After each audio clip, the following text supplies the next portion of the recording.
Police নামে একটি page খুলে তারা প্রতারণা করছে। তারা বিভিন্ন ধর্মীয় প্রতিষ্ঠানে কোরআন শরীফ এবং জায়নামাজ, কার্পেট এগুলা প্রয়োজন।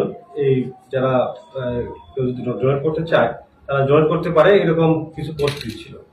তাদের উদ্দেশ্য ছিল প্রতারণা করা, আর সেটি তারা করেছিল দিনাজপুর জেলা পুলিশ নামে একটি পেজ খুলে। তো আমাদের যখন এটি আপনাদের মাধ্যমে নজরে আসে, আমরা বিশেষ করে আমি এটি সম্বন্ধে পুলিশ সুপার স্যারকে অবগত করি। স্যার আমাদের জেলার যে আইটি টিম রয়েছে, আইসিটি অ্যান্ড মিডিয়া, তাদেরকে দায়িত্ব দেয় এবং সেই সাথে ডিবিকে এই দায়িত্ব দেওয়া হয়।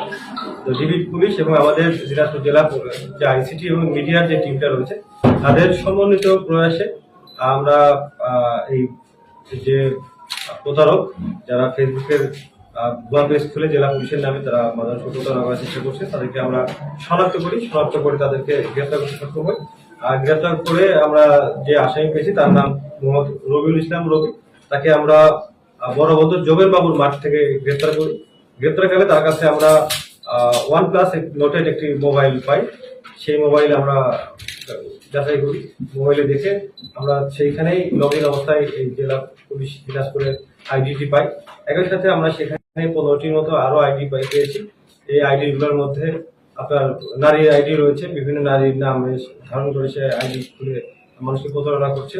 পাশাপাশি দিনাজপুরে বিভিন্ন ব্যবসা প্রতিষ্ঠানের নাম খুলে তারা প্রতারণা করছে এবং আরো বিশিষ্টজন দিনাজপুরে যারা প্রমিনেন্ট পার্সন তাদের নামও সে ভুয়া ফেসবুক আইডি খুলে জনগণকে প্রতারণা করছে। বিভিন্ন সাহায্য সহযোগিতার নাম করে তারা অর্থ সংগ্রহ করে এবং সেই অর্থ যেটি সংগ্রহ করছে সেগুলি আসলে কোনো চ্যারিটি কাজে ব্যবহার করছে না, সে নিজের আত্মসাতের জন্য সেই এই উদ্দেশ্যটি মানে এই প্রতারণাটি করছে। তো আমরা আপনাদের মাধ্যমে সবাইকে জানাতে চাই সেটি হচ্ছে যারা এই জাতীয় প্রতারণা করবে, অনেকে বলতে পারে যে আমরা হয়তো খেলার ছলে, ঠাট্টার ছলে বা কোনো রসিকতার ছলে আমরা এই কাজটি করছি। অনেকে জেনে, অনেকে না জেনে করছে, অনেকে প্রতারণা ইচ্ছে নিয়ে করছে। যেভাবে করুক না কেন জিনিসটা একটা প্রতারণা এবং একটি ক্রাইম, এটি সবাইকে মাথায় রাখতে হবে। এবং ফেসবুক আমাদের যে সোশ্যাল মিডিয়া নিয়ে কোনো রকমের ঠাট্টা রসিকতা বা নিজের খেয়াল খুশি মতো এটি ব্যবহার করার কোনো সুযোগ নেই। এখানে কারো নামে যদি কোনো ফেসবুক অ্যাকাউন্ট খোলা হয় এবং সেটি আনঅথরাইজ হলে সেটি অবশ্যই আইনের আওতায় আসবে। আমরা আপনাদের মাধ্যমে সবাইকে এটি জানাতে চাই এবং সবাই যেন ফেসবুক ব্যবহারে সচেতন হয় এবং প্রতিটা ফেসবুক পোস্টের যে আহ্বানগুলো থাকে সেই আহ্বানগুলো যাচাই করে কোনো সহযোগিতা প্রদানের যদি প্রয়োজন হয় তাহলে তারা যাচাই করেই করবে। এরকম ভুয়া ফেসবুক অ্যাকাউন্টের মাধ্যমে তারা আহ্বানে বিশিষ্ট জনের যে নামের যে ফেসবুকগুলো সেটিতে তারা আহ্বানে সারা রাজ্যে যেন প্রতারিত না হয়, এই বিষয়ে সকলকে আমরা সচেতন করছি। সকলের জন্য আমরা যাকে গ্রেপ্তার করেছি, আমরা মানি ট্রানজাকশনের এই পর্যন্ত কোনো তথ্য আমাদের হাতে আসেনি।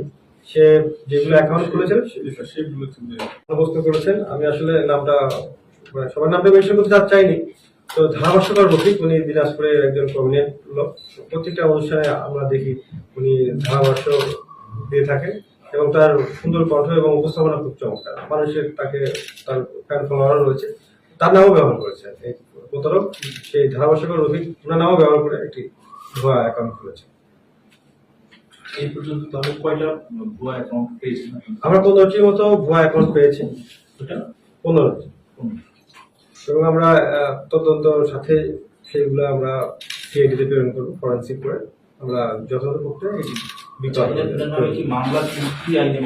আমরা সাইবার ক্রাইম অপরাধে একটি মামলা আমরা দায়ের করেছি, কোতোয়ালি থানায় একটি মামলা।